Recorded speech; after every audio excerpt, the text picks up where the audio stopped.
अब हम प्रश्न चौथा इसको समीकरण बनाएंगे।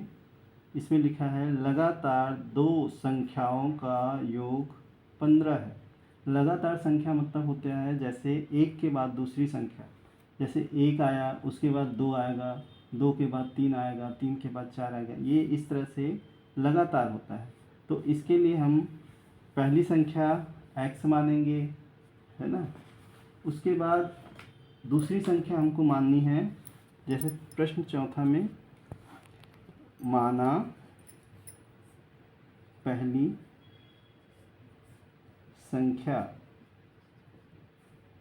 बराबर x। अब दूसरी संख्या मानने के लिए हमको लगातार बोला गया है, तो दूसरी संख्या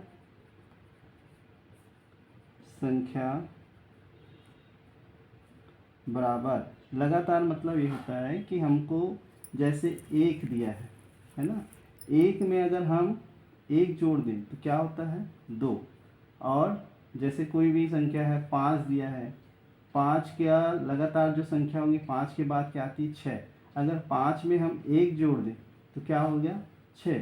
तो हम लगातार संख्या मतलब पहली संख्या हमने x माना है, तो दूसरी संख्या क्या होगा x प्लस 1, मतलब कोई भी संख्या है x का मान कुछ भी आएगा, अगर उसमें हम एक जोड़ देते हैं तो हमको दूसरी संख्या प्राप्त हो जाएगा। तो यहाँ पर लिखेंगे x प्लस 1, है ना।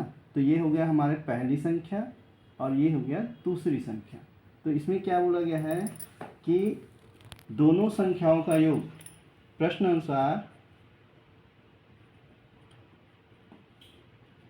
दोनों संख्याओं का योग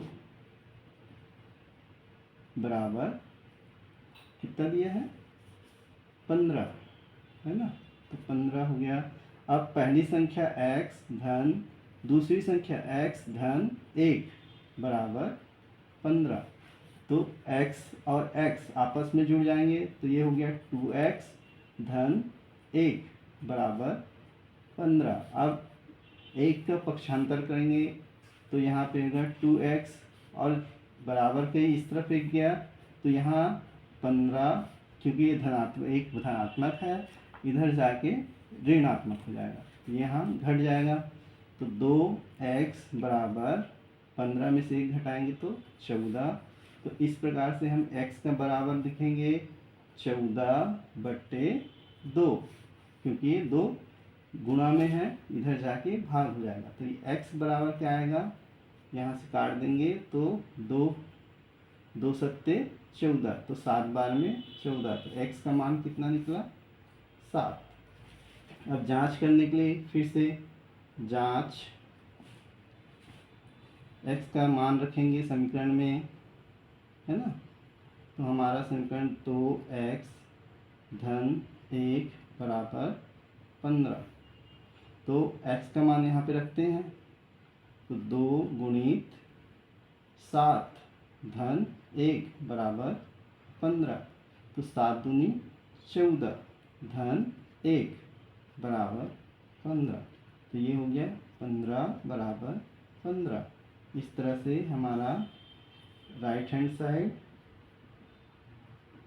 बराबर लेफ्ट हैंड साइड